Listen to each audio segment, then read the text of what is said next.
মাংস বলে দেদারসে বিক্রি করছিলেন কুকুরের মাংস। সাধারণ মানুষের সরলতার সুযোগ নিয়ে দীর্ঘদিন ধরে এমন প্রতারণা করে আসছিলেন নওগাঁর ধামরহাটের কসাই এনজাত আলী। বাজারে অন্যান্য দোকানের চেয়ে এনজাত আলীর দোকানে মাংসের দাম ছিল বেশ সস্তা, তাই ক্রেতাদের ভিড় লেগেই থাকত। কিন্তু কে জানতো খাসির মাংসের নাম করে তিনি আসলে খাওয়াচ্ছিলেন কুকুরের মাংস। আজ সকালে এলাকাবাসীর তোপের মুখে এই জঘন্য কর্মকাণ্ড ফাঁস হওয়ার পর তোলপাড় শুরু হয় পুরো এলাকায়। একটা কুকুর জবাই করা হয়েছে এবং কুকুরটা একটা পটের মধ্যে জবাই করার পরে মাংসটা পুরাটা পটের মধ্যে ছিল, আর নাড়ি ভুড়ি একদিকে, চামড়াটা সাইডেই ছিল। আমি তো অবাক, কাজে এরকম কাজ জঘন্য কাজ হতে পারে। আমার কুকুর আমার ধরতে গেলে আমার 3টা ছোল, 2টা বেটা, 1টা বেটি, একটা বেটা আজকে জবা করলে আমার কষাই। ওই কুকুরটা আমার প্রতিমুখী মেয়ের কাছে বসে থাকে আসে।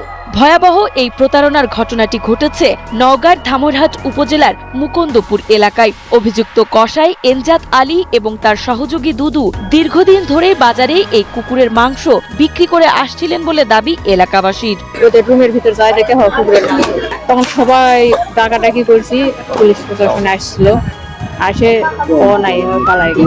বর্তমান আধুনিকতার যে যুগে, বর্তমান সভ্য যুগে এই ছাগলের মাংস বলে কুকুরের মাংস বিক্রি, এটা অত্যন্ত ন্যাক্কারজনক এবং ঘৃণিত গর্হিত কাজ, এবং এটা আমাদের ধর্মে কোনোভাবে মানায় না। তাই আমরা এই কসাইয়ের এবং এর সাথে যারা জড়িত আছে তদন্ত সাপেক্ষে যাদের নাম আসবে তাদের এমন দৃষ্টান্তমূলক শাস্তি দাবি করছি, যে শাস্তিটা যেন আমাদের এই নওগাঁ জেলার ধামরহাট থানায় না, এটা বাংলাদেশের জন্য যেন একটা দৃষ্টান্তমূলক শাস্তি হয়ে থাকে।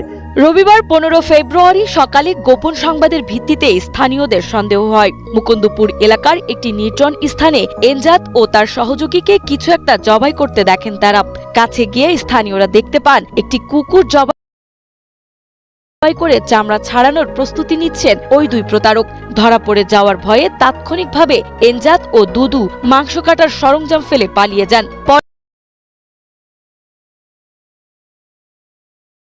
পরে খবর পেয়ে পুলিশ ঘটনাস্থলে পৌঁছে জবাই করা কুকুর ও সরঞ্জাম জব্দ করেন। আমরা সংবাদ পাওয়ার পর ঘটনাস্থলে সঙ্গে সঙ্গে পুলিশ পাঠিয়ে দেয়। এলাকাবাসী জানায় যে তারা এসে এটা দেখতে যে কুকুর জবাই করছে। পরবর্তীতে এলাকার লোকজন জড়ো হইলে ওই যে কুকুর জবাই করছিল সে কসাই পলাই গেছে। আমরা পুলিশ দেওয়া বিধি মোতাবেক জব্দ করে নিয়ে আসছি এবং আইনগত ব্যবস্থা প্রক্রিয়া দিই। পলাতক আসামিকে গ্রেপ্তারের জন্য আমাদের পুলিশের একটি বিশেষ টিম কাজ করতেছে। খাসির